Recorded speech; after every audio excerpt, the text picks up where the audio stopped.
my beloved Boss Mike Cervera. Kita nyo. Ayan na! Yan ang mga sundalo. Ayan na, mga pulis, mga kababayan. Naka-full battle gear na, mga kababayan. Ayan na ho, tingnan nyo, Davao International Airport. Naku, nag-aabang na sila dyan, mga kababayan. Tingnan nyo. Ayan na, ayan na. Naku po, Digong. Eto na yung mga huhuli sa'yo. Bata-batalyon. Naku po. Ayan Naku. Ayan na, mga kababayan. Pinost po yan ng netizen na taga Davao, mga kababayan. Nagtataka sila kung bakit daw maraming pulis dyan. At bakit mga nag-i-Ilocano raw. Siyempre, taga Norte yan. Alam ka naman, hindi mag-Ilocano yan, mga kababayan, ha?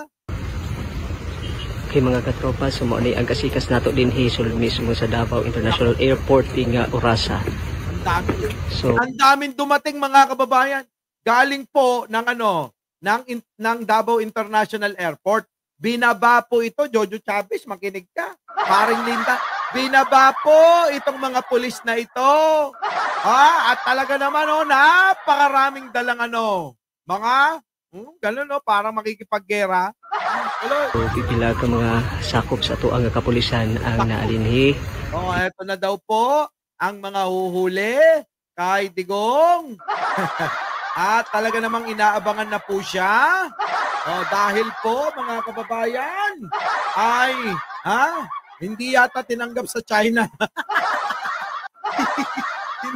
hindi tinanggap sa China. Kaya kailangan bumalik ng Davao siya. Ayan na. Bit ang ilahang. Dami po nila. Kanina po yan. Tuloy-tuloy. Hindi ko po nakunan yung iba. Tuloy-tuloy po. Napakarami lumalabas ng mga pulis. Opo, na galing ng Maynila. At eto na nga, mga kababayan. Opo, eto po ngayon lang po nangyari. At eto'y nataon naman. Saan, mga kababayan? Sa mga, humor, mga kababayan. Na talagang merong warrant of arrest. Itong si Digong. At, eto naman si Gunggong. Eto naman si Roque. Abay, siniwalat din. Totoo daw na may warrant of arrest. Mga kababayan, totoo daw. May warrant of arrest na totoo. Sino? Si Digunyo. Okay, tanyo, confirm, mga kababayan, na meron. Battle gear. Naka-full battle gear daw, mga kababayan, Sabi rito ni Kuya, Ano sabi, Kuya? Battle gear. Ang dali. Ang naalinhi, bitbit ang ilahang battle gear. Okay, tanyo. Sabi, bit-bit daw ang kanilang mga battle gear. Naku, mga kababayan. Delikado si Digong. Etong linggo na to, buti na lang, nandun ako sa Russia. Hindi ko masasaksihan kung paano hulihin siya. Tuloy. Mga katropa, so pipila ka mga sakop sa to nga kapulisan ang naalin ni karuning tagna sa kagabhion na niini nga mga orasa. Nako, kita nyo, hindi pangkaraniwan itong nangyayari dahil sa mga oras na to, dapat natutulog na sila. Pero kami nagtataka, sabi, bakit ito nagkaroon ng maraming pulis at parang susugod ng gera? Gera, siyempre, mga kababayan, baluarte ni Digong yan. Siyempre, kailangan matinding pagbabantay dyan. Paano na, Digong? Huwag ka nang umuwi rin Bakit? Kasi, eto na nga! Napakarami nang nag-aabang sa'yo! Sabi niya, Bisaya, yun na nga yung sinabi ko. Sabi, eto na yung mga huhuli daw kay Digong. Abay, bihira daw mangyari. At bakit na itapat pa na balita na mayroon ng warrant of arrest si Digunyo? Yan, mga kababayan. Ito pa, mga kababayan, balitang-balita yan. Ano sabi rito? Philippines Defense Force, Davaoenos on Sunday reported a heavy presence of PNP personnel and SWAT operatives, some allegedly speaking Ilocano. Kita nyo? Ilocano, taga-Norte. at Davao International Airport, an unusually high number of checkpoints were also spotted across the city. Nagkalat ho! Nagkalat, mga kababayan, ang kapulisan at mga SWAT sa Davao. Ano ba, huhulihin? Ilan ba sila?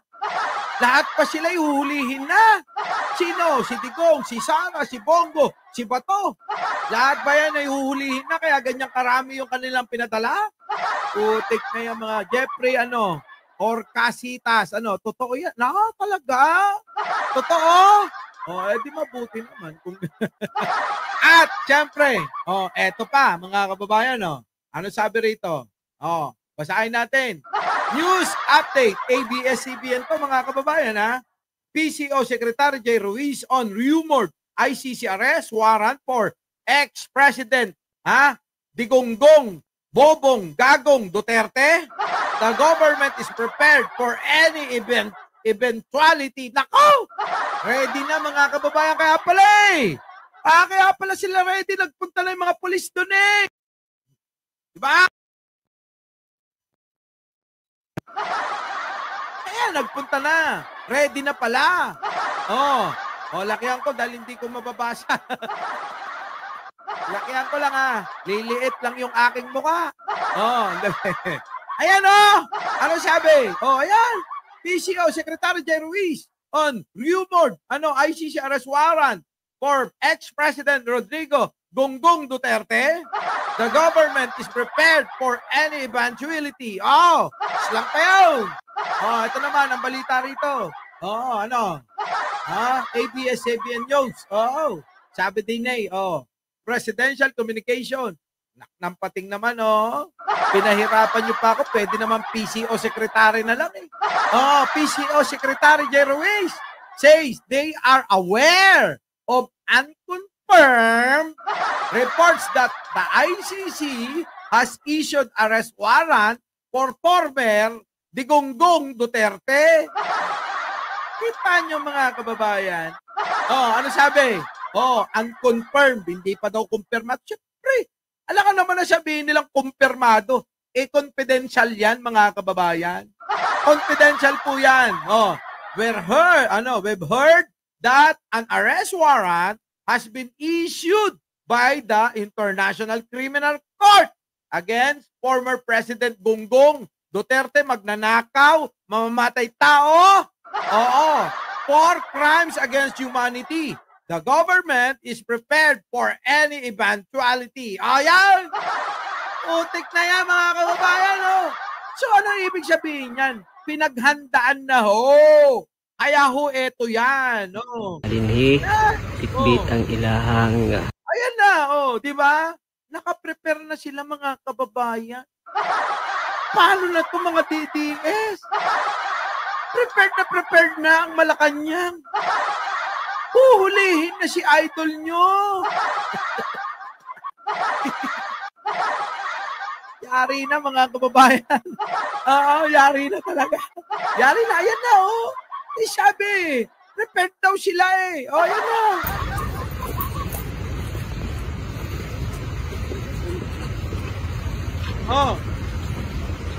Kay mga katropa, sumali ang kasikas nato din sulod mismo sa Davao International Airport. Sabi dito ng Bisaya nagsasalita, nandito po ako sa Davao International Airport at ako po ay nagbibideo ring mga police na parating din at mga SWAT. Hindi ko po alam kung paano. Sinasabi ko na lahat yung sinabi.